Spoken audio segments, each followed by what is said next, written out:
Carl and Dan here from Games, Brains and Head-Banging Life, gbhblofficial.com for short track-by-track time. And it's one of my choices, as we're taking a talk through of Lament by Touche Amore, the fifth studio album by the American post-hardcore band, released October 9th, 2020 through Epitaph Records. Quick history of my time with Touche Amore. I never really listened to them, to be honest.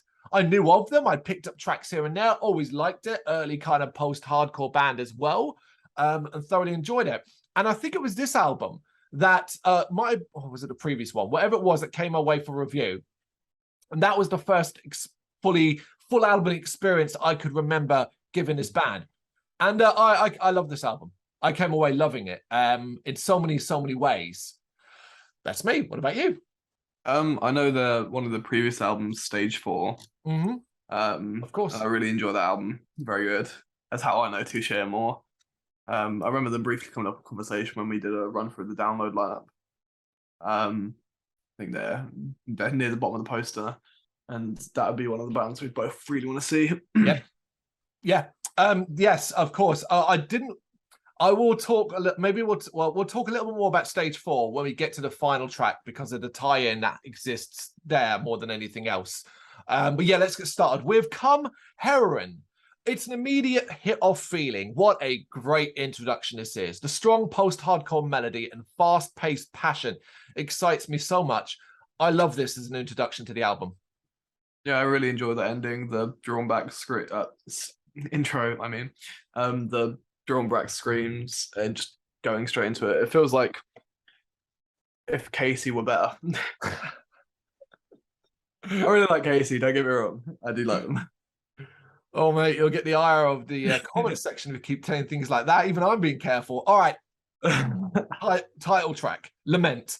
This is a track with some solid riffs, leaning a bit more towards a rockier sound, in my opinion. It's the vocals, though, that keep it grounded as the rhythm takes off. There's just the right amount of energy to it, but it is obviously different to the opening tracks. You've kind of gone from that to this.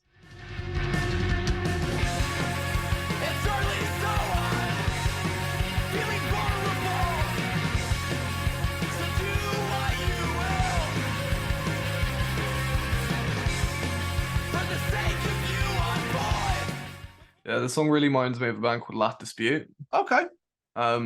Especially instrumentally, and even like he sounds like the guy from Last Dispute too, super whiny and vaguely annoying. Okay. But I really like it. Dan's making friends in this video, man. Anyone else with rubbish? It's gonna be static dress reaction videos all over again. It's him this time. Oh, while we're at it, Dealer Suck, but there you go. Oh yeah, they do. Fane. It's all about melody here, even if the vocals are particularly throat-tearing throughout. Then we hit that burst of speed that is almost punk in nature. The tempo shifts are interesting and unexpected. It's a bit of an odd one. Yeah, I agree. It's definitely odd, but I think the melodies and stuff, especially at the about a minute in, when it does slow down, really they scratch a little part of my brain, and I really enjoy it. That's the only way I can describe it. It speeds up, and you've got that repeated bit where he just says the same lyric over and again. I really enjoy it as a track. It's odd though. It is indeed. Less odd, more simple reminders. A raw drum beat, ringing riffs, fiery vocals. This is a pacey number with a big chorus. One of the album's, dare I say, most sing-along tracks. I find this incredibly infectious. And having never seen this band live to date, I picture this one being quite a bit of an anthem in a live environment. I agree. It kind of gives me similar vibes as Down Below by Creeper. Oh, it's big sing along crowd moment, high energy, but still with that kind of somber leaning sound. I also really like the mix on this song. The drums are done really nicely, I feel. And not overpowering at all. It's something I noticed. Okay. We'll say something positive there's brought it up. Yeah, Down Below live Creeper. Wonderful. Limelight, which features the Manchester Orchestra, which, you know, if you've seen it in a track list and you're like, wait, what? Because you're kind of going this, whatever. And it's massive. That guest feature proves it. This is the stuff, if I'm honest, is what made me fall in love with this band originally. Their ability to surprise with a track like this. It's heart-wrenching and exciting throughout. For not 1 second did I find myself bored with this one.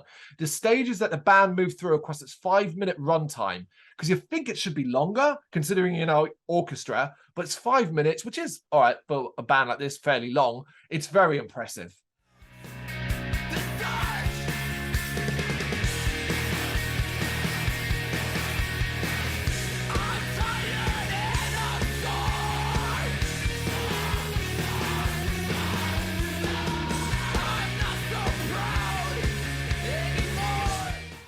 Yeah, you read that and you're like, I don't know what to expect here. Like, is this going to be like a full song of orchestra? But it's like, it just sounds like Touche Amore. Yeah,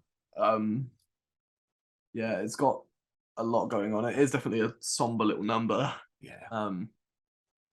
Super upsetting song, but really great all the same. Amazing. All right, exit roll. A to-the-point blast of post-hardcore with some guitar melody that echoes through the ether, while the vocals and drums give it the pace. At least until everything unites for a brief blast of energy. This is the palate cleanser, the hardcore palate cleanser after Limelight. Yeah, I could see this being played on that Jägermeister stage at Slam Dunk. Like, I think that actually, with some of the heavier numbers, they could definitely fit in at festival, or even Outbreak. Outbreak, I think they'd flourish at. But this is kind of what that song reminds me of. But yeah, this is one of my favorite tracks. Okay. Savoring. A more straightforward blast of post-hardcore, one with plenty of passion and power, the highlight being when they just unleash hell for an intense blast and then transition nicely into epic feeling melody. Much of, I forgot what the song was called where it was really odd. Fame. Yeah, it reminds me of that. It's switches between stuff, but in a way that's not, it doesn't feel like I'm getting like whiplash. It does it nicely, it flows, and it makes sense for the track. Cool. A broadcast. This is exceptionally pretty sounding. The soft melody and isolated vocals makes for an unusual listen. And when it kicks up a notch, it's even nicer sounding. I do like this one, and it stands out from the rest of the album, weirdly enough, because of the guitars. We're hearing a cleaner, more focused sound. So you kind of cutting through the noise a bit better. I would absolutely love an instrumental of this. I think it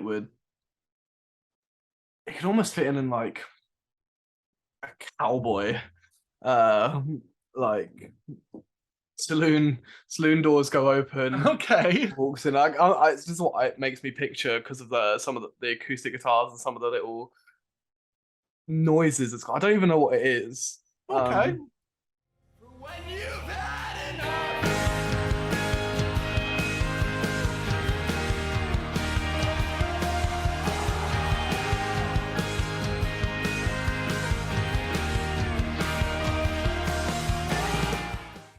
It's an interesting, really pretty song though.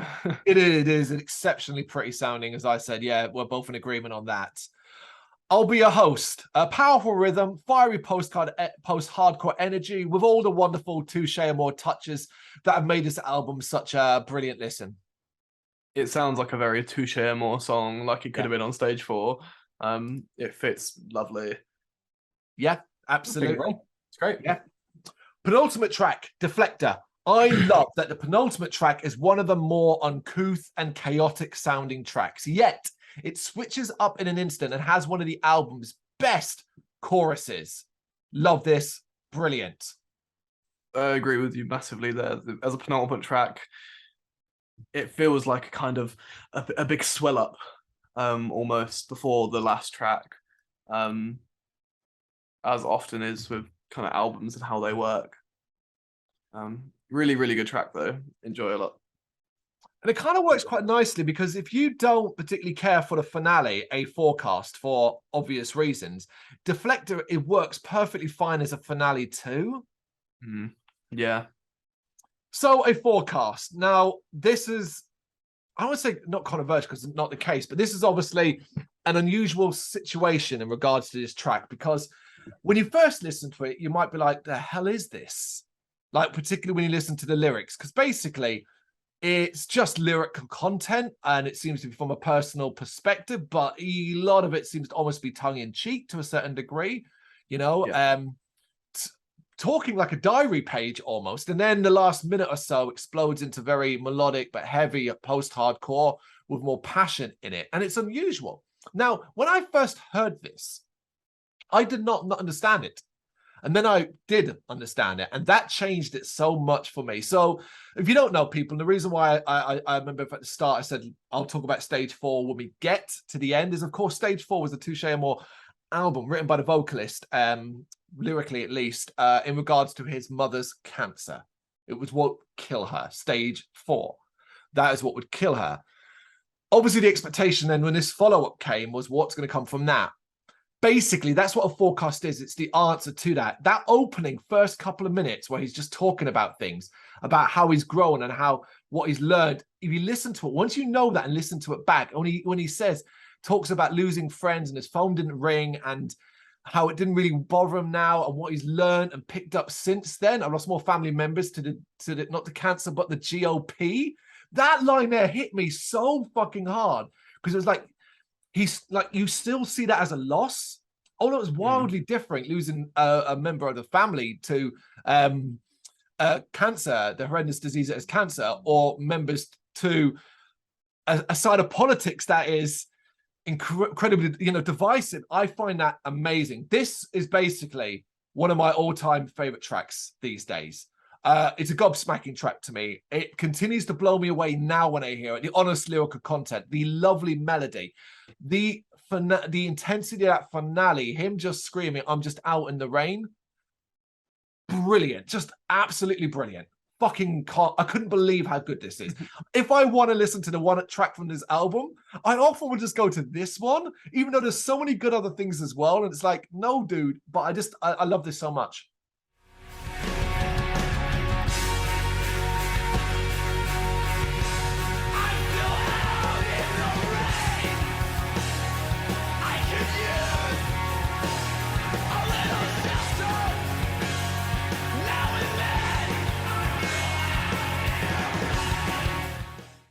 What do you think? I think you've said everything I could say, to be honest. I didn't know that previously. I was listening to it whilst you were talking, kind of getting the explanation, and it knowing that now, it changes the perspective of it. I enjoyed the song already, just from a musical basis, because I quite like when bands will strip everything back and do something they haven't done before. I love that. So I didn't really see it as anything like it makes sense for Touche Amore to do this. I wouldn't be like, what the fuck? I'd be like, okay, cool, as an album ender, and it fits as a lovely album ender. Knowing that it hits super hard, and I'm definitely gonna go back to it and look at it from that perspective. I think it's such an important part of the track, knowing what stage 4 was and why this now exists. I think it does, and you're absolutely right. It's one of those, listen to it again and then put the conversation that he's basically having with the audience in the context of this is why stage. It's not basically Lament isn't stage 4 part 2. Yeah, I get you. Amazing album. Very little negative to say about. There's a couple of tracks that I probably would skip if I was kind of listening to it again, but not for out of dislike, more because I want to get to a track that I know is amazing more than anything else. Top 3. I will go for Exit Row, Broadcast, and Deflector. Okay, right. We only match up on one on this. I have chosen Limelight, which features the Manchester Orchestra, Deflector, and it's already been said, a forecast. No, did you say it? No, you said a broadcast, not a forecast. Yeah. So that's my 3. It is Touche Amore's Lament. Do you have the same amount of passion for it as we do? Do you adore a forecast in particular as well, or do you agree or have a different stance on this album? You know what to do? Let us know in the comments.